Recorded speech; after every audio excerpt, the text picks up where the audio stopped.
لا حول ولا قوة إلا بالله العلي العظيم. أعوذ بالله من الشيطان اللعين الرجيم. بسم الله الرحمن الرحيم. الحمد لله رب العالمين. الصلاة والسلام على أشرف الأنبياء والمرسلين سيدنا ونبينا ومولانا ومولى الكونين رسول الثقلين جد الحسن والحسين أبي القاسم المصطفى محمد وآله الطيبين الطاهرين المعصومين المظلومين المكرمين المطهرين المنتجبين المنتخبين والعاقبة للمتقين والجنة للمطيعين والنار للعاصين واللعنة الدائمة الباقية على أعدائهم من الآن إلى قيام يوم الدين. أما بعد، فقد قال الله سبحانه تبارك وتعالى: بسم الله الرحمن الرحيم. قل لا أسألكم عليه أجرا إلا المودة في القربى. اللهم صل على محمد وآل محمد. رب اشرح لي صدري ويسر لي أمري واحلل عقدة من لساني يفقه قولي. عزیزان محترم اور اہل بیت علیہ السلام کے چاہنے والوں، جیسا کہ آپ حضرات جانتے ہیں کہ آج امام محمد تقی علیہ السلام کی شہادت کی تاریخ ہے۔ امام محمد تقی علیہ السلام وہ امام ہیں کہ جو اہل بیت علیہ السلام، آئمہ علیہ السلام میں سب سے کم عمر میں اس دنیا سے شہادت حاصل کر کے تشریف لے گئے، اور امام علیہ السلام کی جو زندگی گزری ہے بڑی پرتلاطم اور بہت ہی مشکلات اور بہت بڑی پریشانیوں میں گزری ہے، کہ جو سیاسی نیچر کی تھی۔ تو باتیں تو بہت سی کی جا سکتی ہیں، لیکن امام علیہ السلام کا جو اخلاق ہے وہ آپ کے سامنے مجھے تھوڑا سا عرض کرنا ہے، کیونکہ عام طور سے جب ہم تاریخ کو پڑھتے ہیں تو بہت سے لوگوں کا یہ انداز ہوتا ہے کہ وہ تاریخ کو مزے کے لیے پڑھتے ہیں۔ تاریخ اصل میں، جیسا کہ قرآن نے اس کو بیان فرمایا ہے، تاریخ مزے کے لیے نہیں ہے، خالی لطف اٹھانے کے لیے نہیں ہے کہ ہم جو ہے وہ اس میں سے نئے نئے نکات اور نئے نئے پوائنٹس جو ہے وہ نکال کے دنیا کے سامنے پیش کریں اور اس سے جو ہے صرف واہ واہی جو ہے وہ حاصل کی جائے۔ تاریخ اصل میں عبرت کے لیے ہے، کہ جو قرآن کا جو نقطہ نظر ہے اور قرآن کا جو ویو پوائنٹ ہے وہ یہی ہے کہ قرآن یہ چاہتا ہے کہ ہم تاریخ سے عبرت حاصل کریں، لیسن لیں، درس لیں، اور اسی وجہ سے اس نے جو ہے وہ تاریخ میں ایسی شخصیتوں کو رکھا ہے کہ جن کے ذریعے سے انسان اپنی زندگی کو سنوار سکتا ہے اور اپنے فیوچر کو دیکھ سکتا ہے، اس کے راستے کو سمجھ سکتا ہے۔ کیونکہ آج جو ہے وہ انسانیت جو ہے بھٹکی ہوئی ہے، آج جو ہے انسانیت کو یہ پتہ نہیں ہے کہ کس ڈائریکشن میں جو ہے انسانیت جا رہی ہے۔ انسان آج بہت ایڈوانسڈ ہو چکا ہے، ترقیاں بہت ہو چکی ہیں، لیکن اس کے باوجود اگر آپ غور کریں، کسی سے بھی آج آپ جا کے پوچھ لیں کہ بتاؤ آج سے 50 سال کے بعد دنیا کس رخ پر ہوگی، تو ظاہراً کسی کے پاس اس بات کا جواب نہیں ہے، اس لیے کہ انسان کے پاس جو ہے غیب کا علم نہیں ہے۔ خداوند عالم نے کہا ہے کہ غیب کا علم ہمارے پاس ہے، لیکن ایک چیز ہمارے پاس موجود ہے، وہ کیا ہے؟ وہ ہے پاسٹ،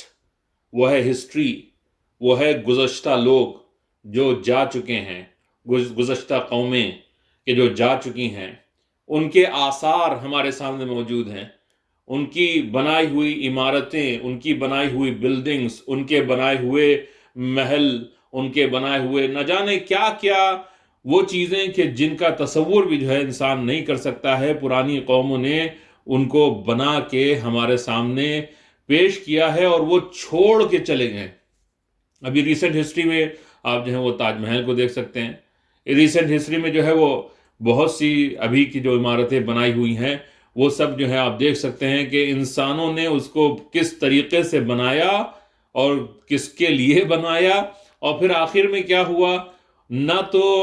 وہ رہا کہ جس کے لیے اس کو بنایا گیا تھا، نہ تو وہ رہا کہ جس نے اس کو بنایا تھا، سب کو جو ہے وہ چھوڑ کے جانا پڑا۔ تو یہی جو ہے وہ قرآن ہمارے سامنے اس تاریخ کی کنسپٹ کو جو ہے پیش کر رہا ہے، اور یہ کہتا ہے کہ یہ جو قصے یہ جو ہم بیان کر رہے ہیں، ان سے تم کو انٹرٹینمنٹ حاصل نہیں کرنا ہے، مزے نہیں اڑانا ہے، بلکہ ان کے ذریعے سے تم کو اپنی زندگی کے مسیر اور راستے اور پاث کو معین کرنا ہے اور سمجھنا ہے کہ جیسے یہ قومیں نہیں رہی ہیں۔ قرآن جو ہے وہ فرعون کے بارے میں بیان کرتا ہے، اور ان لوگوں نے کیسے کیسے پیرامڈز جو ہے چھوڑے ہیں۔ ابھی آپ جو ہے وہ جانتے ہیں، اگر آپ مصر میں چلے جائیں بلکہ اور دوسری جگہوں پر چلے جائیں تو وہاں پر آپ کو پیرامڈز نظر آئیں گے، اتنے اونچے اونچے پیرامڈز، اور اس زمانے میں ہزاروں سال پہلے کہ جب ٹیکنالوجی جو آج ہمارے پاس ہے اس کا کوئی تصور ظاہراً ممکن نہیں ہے، اور اس زمانے میں اس پریسیجن کے ساتھ بنائے گئے، اور پھر کیا ہوا، وہ آج ہمارے لیے ایک عبرت کی نشانی بن چکا ہے۔ تو اسی طرح سے جو ہے وہ ہم کو اس بحث سے اب جو ہے وہ باہر نکل کے آنا ہے کہ اہل بیت علیہ السلام کی جو سیرت ہے، اہل بیت علیہ السلام سے متعلق جو اسلام کی تاریخ ہے، وہ صرف جو ہے وہ نکتے بازیوں کے لیے نہیں ہے، وہ صرف جو ہے وہ لطف اندوزی کے لیے نہیں ہے، وہ صرف واہ واہ کے لیے نہیں ہے، وہ صرف جو ہے وہ شاعری کے لیے نہیں ہے۔ یہ بہت ضروری چیزیں ہیں، یہ صرف چیزیں جو ہیں وہ ہمارے لیے عبرت کے لیے ہیں، ہمارے لیے لیسن کے لیے۔ تو امام محمد تقی علیہ السلام، حالانکہ امام جو ہے وہ 25 سال کی عمر میں اس دنیا سے گزر گئے، بہت کم عمر جو ہے وہ امام کو ملی، لیکن جیسے کہ آپ حدیث کو جانتے ہی ہیں کہ اولنا محمد، اوسطنا محمد، آخرنا محمد وکلنا محمد والی حدیث، کہ سب کے سب جو ہے محمد ایک ہی جیسے ہیں، سب کا کردار ایک ہی ملے گا، چاہے وہ بڑے ہوں عمر میں، زیادہ اس دنیا میں عمر گزاری ہو یا کم گزاری ہو، اس سے کچھ فرق نہیں پڑتا ہے۔ تو امام محمد تقی علیہ السلام، آپ غور کیجئے ان کے، آپ جو ہے کمالات کو دیکھیے، ان کے اندر جو ورچوز اور صفات پائی جاتی تھی، ان کو جو ہے اگر آپ غور فرمائیں تو ہمارے لیے ایک لیسن اور عبرت ہے۔ امام فرماتے ہیں، امام کی جو زندگی ہے وہ یہ ہے کہ امام ہمیشہ اپنی جو نیڈز ہیں ان پر دوسروں کی نیڈز اور ضرورتوں کو ترجیح دیتے تھے۔ کبھی آپ نے کسی سے بے مروتی اور اسی طرح سے بد اخلاقی کا برتاؤ نہیں کیا۔ ظاہر سی بات ہے کہ یہ ممکن ہی نہیں تھا، لیکن ہمارے لیے ایک عبرت ہے نا، یہ اس کو اس وجہ سے میں آپ کے سامنے پیش کر رہا ہوں۔ جو شخص بھی اپنی حاجت آپ سے بیان کرتا، آپ بڑی خوشی سے اس کو پورا کرنے کی کوشش کرتے، کبھی کسی سے منہ بنا کر یا ناک منہ چڑھا کر بات نہیں کرتے تھے۔ ہر شخص کی عزت اس کے مرتبے اور مقام کے مطابق کرتے تھے، اور اسی طرح سے یہ بہت عظیم جو ہے بات ہے کہ آپ کے بیت الشرف یعنی آپ کے گھر کا دروازہ ہر طالب حق کے لیے، حق کے طالب کے لیے ہر وقت کھلا رہتا تھا، ضرورت مندوں کے لیے ہر وقت کھلا رہتا تھا، اور دروازے پر کوئی واچ مین یا دربان یا چوکیدار وغیرہ جو ہے موجود نہیں تھا۔ اور مدینہ رسول میں آپ کی زیادہ تر جو نشست ہوتی تھی، جہاں پر آپ بیٹھتے تھے، وہ ہے مسجد رسول صلی اللہ علیہ وآلہ وسلم، اور ان میں بھی اہل علم کے ساتھ ہر وقت جو ہے وہ امام کے چاروں طرف، جب بھی امام وہاں پر رہتے تھے تو چاروں طرف سے اہل علم کا امام کے چاروں طرف جماؤ رہتا تھا، دائرے میں رہتے تھے امام، اور آپ کے پاس جو ہے وہ لوگ شرعی مسائل پوچھنے آیا کرتے تھے، اور آپ جو ہے وہ بیان فرمایا کرتے تھے۔ آپ غور کیجئے، یہ عام انسان کی بات نہیں ہو رہی ہے، یہ اس کی بات ہو رہی ہے کہ جو وقت کے بادشاہ، وہ خلیفہ رسول ہم نہیں مانتے ہیں، یقیناً نہیں تھے وہ لوگ، جو ہے غاصب تھے، لیکن بادشاہ دنیاوی اعتبار سے تو بادشاہ تھے، تو یہ عام انسان نہیں تھے۔ امام حجاب صلی اللہ علیہ وسلم دنیاوی اعتبار سے بھی وقت کے بادشاہ کے داماد ہیں، وقت کے بادشاہ کے داماد ہیں۔ اور پھر لوگ جو ہیں اگر کسی چھوٹے موٹے ایم پی سے بھی ان کے تعلقات ہو جاتے ہیں، ان کی نشست و برخاست ہو جاتی ہے، تو بہت فخر کرتے ہیں کہ بھئی ہم اس کو جانتے ہیں، ہم اس کو جانتے ہیں، پرائم منسٹر کو جانتے ہیں، ہم اس لارڈ کو جانتے ہیں، اور ہم اس سر کو جانتے ہیں، وغیرہ وغیرہ۔ لیکن امام ڈائریکٹ جو ہے وہ داماد ہیں، لیکن اس کے اوپر کبھی فخر نہیں تھا، اور نہ کبھی اس کی وجہ سے مزاج میں کوئی تغیر، یعنی کوئی چینج بھی نہیں کہ بھئی انسان کا ایٹیٹیوڈ بدل جاتا ہے کہ بھئی کسی بادشاہ کا داماد ہے، اس سے ملنا جلنا ہی ہے، اس کا ایٹیٹیوڈ جو ہے بدل جاتا ہے، اس کا انداز بدل جاتا ہے، اس کا طریقہ بدل جاتا ہے۔ ہم تو دنیا میں دیکھتے ہی رہتے ہیں، تھوڑا سا انسان جو ہے وہ دنیا کی چیزیں اس کے پاس آنا شروع ہوئیں تو اس کا ایک دم انداز غرورانہ متکبرانہ جو ہے وہ ہو جاتا ہے، اور پھر اس کے بعد جو ہے وہ دوسروں کو حقیر سمجھنے لگتا ہے، اور دوسروں کو ذلیل سمجھنے لگتا ہے، دوسروں کو چھوٹا سمجھنے لگتا ہے، اور دوسروں کی بے عزتی کرنے لگتا ہے، بڑے بڑے الفاظ بولنے لگتا ہے، اور نہ جانے کیا کیا جو ہے وہ برائیاں کرنے لگتا ہے، اور اس کو اس چیز کے اوپر فخر ہوتا ہے، ناز ہوتا ہے۔ یہ دنیا کی جو عام لوگ ہیں اور دنیا کی عام قومیں ہیں، ان کا یہی طریقہ ہے۔ اور آپ دیکھیے امام وقت کے بادشاہ کے داماد ہے، اس کی بیٹی جو ہے ان کو منسوب ہے، اور دوسری طرف سے پیغمبر اکرم صلی اللہ علیہ وآلہ وسلم کے فرزند مبارک ہیں، وقت کے ایمان ہیں۔ اس سے بڑھ کے اور کیا عظمت ہو سکتی ہے؟ ایک نقطۂ کائنات جو ہے امام بنے ہوئے، لیکن اس کے باوجود بھی امام ہر ایک سے بے تکلفی کے ساتھ ملتے تھے، ہیوملٹی اور ہمبلنس کے ساتھ، تواضع کے ساتھ جو ہے ملتے تھے، اور اس میں امیر اور غریب میں کوئی فرق نہیں تھا کہ صرف جو ہے وہ امیر آئے تو انسان اٹھ جائے اور بیٹھ جائے اور اس کے لیے ریڈ کارپٹ بچھائی جائے، لیکن جب کوئی غریب آدمی آ جائے تو اس کی طرف پلٹ کے منہ دیکھنا تو دور کی بات ہے، منہ موڑ لیا جائے کہ یہ کہاں سے آ گیا۔ لیکن اہل بیت علیہ السلام، یہ امام کا ایک طریقہ تھا کہ نہیں، ایسے امام جو ہے وہ نہیں ہوا کرتے ہیں۔ اور بخشش کا اور صدقہ اور دوسروں کو عطا کرنے کا یہ عالم تھا کہ جو ہاتھ میں آتا تھا وہ سب کا سب فقراء و مساکین کو عطا فرما دیا کرتے تھے۔ کوئی مستحق ایسا نہیں تھا کہ آپ کے دروازے پر آ کر ناکام جاتا ہو۔ باہر کے محتاجوں کے لیے حضرت اپنے وکیلوں کو پیسہ جو ہے بھیجتے تھے، تو جو امام کے ریپریزنٹیٹیو تھے کہ جو دور سے مدینے سے دور رہا کرتے تھے، ان کو امام جو ہیں اپنے ریپریزنٹیٹیوز کے ذریعے سے پیسے بھجوایا کرتے تھے۔ اسی طرح سے جو مسکین جو ہوا کرتے تھے وہ ان کو کھانا امام دیتے تھے، اور ہر طرح کی خیر و خیرات جو ہے وہ امام سے ظاہر ہوا کرتی تھی۔ اب یہ آج میں اس کو اس لیے وجہ سے بیان کر رہا ہوں کہ آج کا جو وقت ہے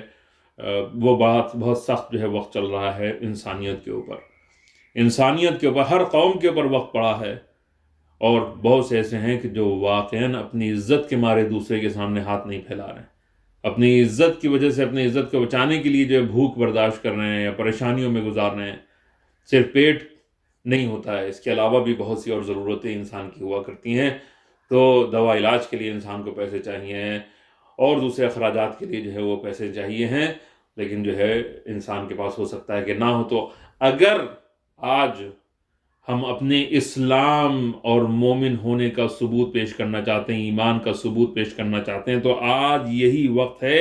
کہ ہم دنیا میں لوگوں کے دلوں کو ان کی خدمت کر کے جیت سکتے ہیں۔ اہل بیت علیہ السلام کا یہی جو ہے وہ ایک خاصہ تھا۔ اور اس کے علاوہ پھر امام کا ایک جو طریقہ تھا وہ یہ تھا کہ سادی زندگی جو ہے گزارنا، سادی زندگی جو ہے گزارنا۔ اور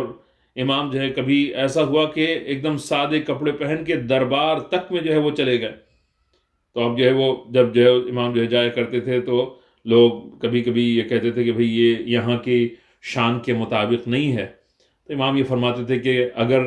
لباس اچھا پہننے سے میری عزت بڑھ جائے تو میں اچھا لباس پہنوں، لیکن میری عزت جو ہے وہ اس سادے لباس سے بھی اتنی ہی ہے جتنی جو ہے وہ اچھے لباس اور اونچے قسم کے لباس پہننے سے ہوگی. تو پھر یہ سادہ لباس جو ہے وہ زیادہ بہتر ہے.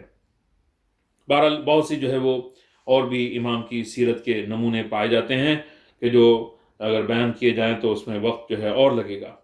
بس یہی آپ غور فرمائیے کہ میں نے بھی آپ کے سامنے عرض کیا کہ وقت کے بادشاہ کی بیٹی آپ کی زوجہ تھی جس کا نام تھا ام الفضل.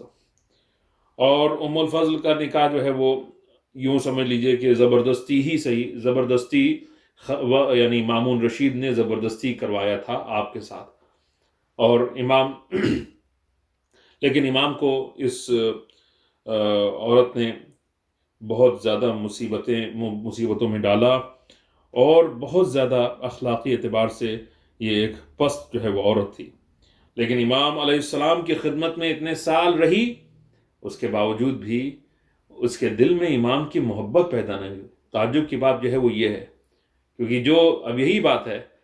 کہ جو دنیا کی زندگی میں عیش و عشرت میں مبتلا ہو جاتا ہے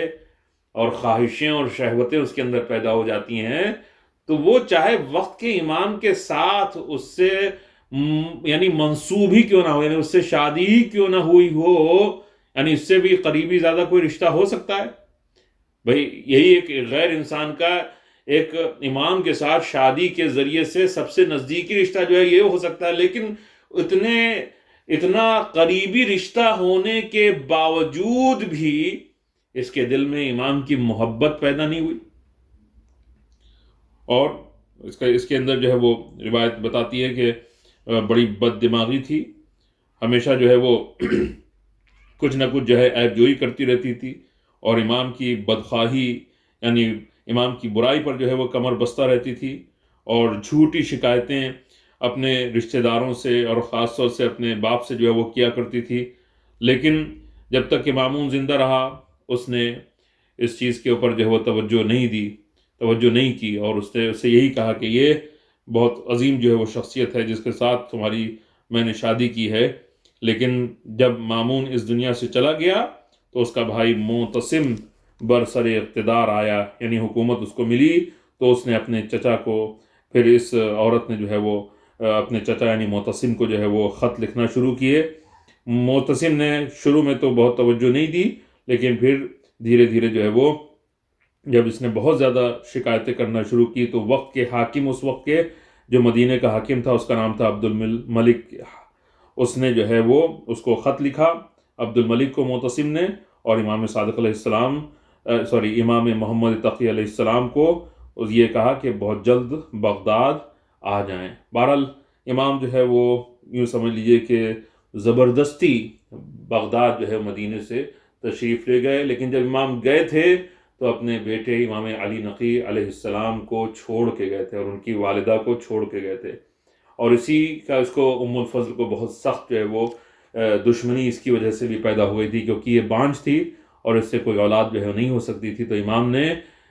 کنیز کے ذریعے سے جو ہے وہ امام نے شادی کی کنیز سے، اور ان سے جو ہے وہ امام علی نقی علیہ السلام کی ولادت جو ہے وہ ہوئی ہے. تو بہرحال آپ جو ہے غور فرمائیے کہ یہ تمام چیزیں ہونے کے بعد ایک مرتبہ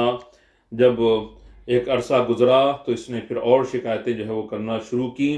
معتصم سے. اور پھر معتصم نے جب یہ دیکھا کہ امام کی بہت زیادہ لوگوں کے بیچ میں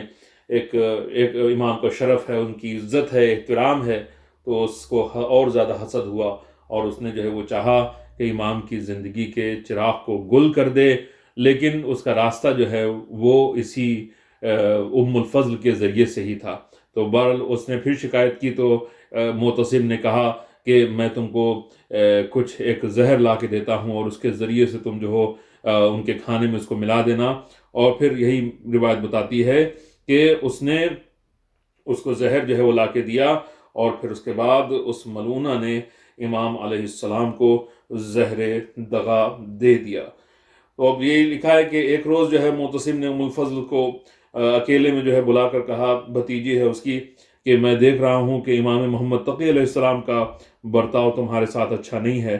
تو بتاؤ اب تم کیا چاہتی ہو؟ جب تک وہ دنیا میں ہیں تم کو چین نہیں مل سکتا، اگر تم راضی ہو تو میں ان کو قتل کرا دوں۔ الفضل اس پر خاموش ہو گئی تو معتصم سمجھ گیا کہ اس کی رائے ہے،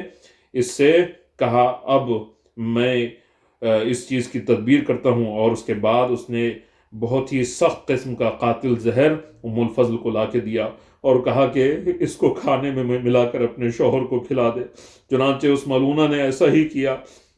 ایک روز جو امام علیہ السلام نے کھانا تناول فرمایا تو زہر کا اثر محسوس ہوا اور فوراً ہی چہرے پر تغیر کے آثار نمودار ہوئے۔ الفضل یہ دیکھ کر کہ غرض جو ہے وہ پوری ہو گئی ہے، زہر کا اثر ہے، فوراً وہ وہاں سے نکل گئی۔ امام غریب الدیار اپنے وطن سے دور اسی حالت میں کرب میں محل شاہی محل سے نکل کے امام اپنی قیام گاہ کے پر آئے۔ جب بہت مشکل سے جو امام پہنچے ہیں، آپ کے غلام نے آپ کی حالت دیکھی تو گھبرا گیا، احوال پرسی کی پوچھنے لگا کیا ہوا مولا؟ آپ نے فرمایا میری مدت حیات ختم ہوئی، میں کل اس دنیا سے رخصت ہو جاؤں گا، تم یہاں کے شیعوں کو خبر کر دو۔ غلام کہتا ہے کہ میں نے فوراً محبان اہل بیت علیہم السلام کو جا کر خبر دی، وہ لوگ بہت بڑی تعداد میں آنا شروع ہو گئے۔ طبیبوں نے، ڈاکٹروں نے ہر طریقے کی کوشش کی مگر کسی کے علاج سے کوئی فائدہ نہ ہوا۔ آخر کار امام علیہ السلام کی حالت ہر ساتھ بساتھ جو ہے خراب ہوتی چلی گئی، یہاں تک کہ جو وقت آپ نے بیان فرمایا تھا اسی وقت آپ نے رحلت فرمائی۔ ہاں عزیزان محترم، میں امام علیہ السلام کی اس وقت کی حالت کو جو ہے سمجھنے کی کوشش کرتا ہوں تو میری آنکھوں میں آنسو آ جایا کرتے ہیں کہ امام علیہ السلام حالانکہ چاروں طرف سے مسلمان کہنے والے موجود ہیں، چاروں طرف جو ہے وہ اہل بیت کی محبت کا دم بھرنے والے موجود ہیں، لیکن ہائے اس دنیا کی جو آبادی ہے اس میں بھی امام تنہا نظر آئے۔ تو اسی سے ہی مجھے آپ کے جد آقا امام حسین کا وہ وقت یاد آ جاتا ہے کہ جب ہمارے تیسرے امام کربلا کے میدان میں آواز دے رہے تھے حل من ناصر ینصرنا حل من مغیث یغیثنا، ہے کوئی جو ہماری نصرت کو آئے، ہے کوئی جو ہماری مدد کو آئے، لیکن ہائے کہنے کو تو کلمہ گو بہت تھے کہ جو آوازیں تکبیروں کی بلند کر رہے تھے، لیکن کوئی پنجتن اور اہل بیت کا حقیقی معنوں میں چاہنے والا نہیں بچا تھا۔ الا لعنت اللہ علی القوم الظالمین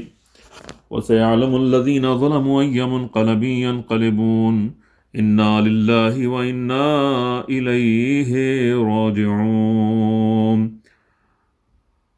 اللهم صل على محمد وآل محمد وعجل فرجهم۔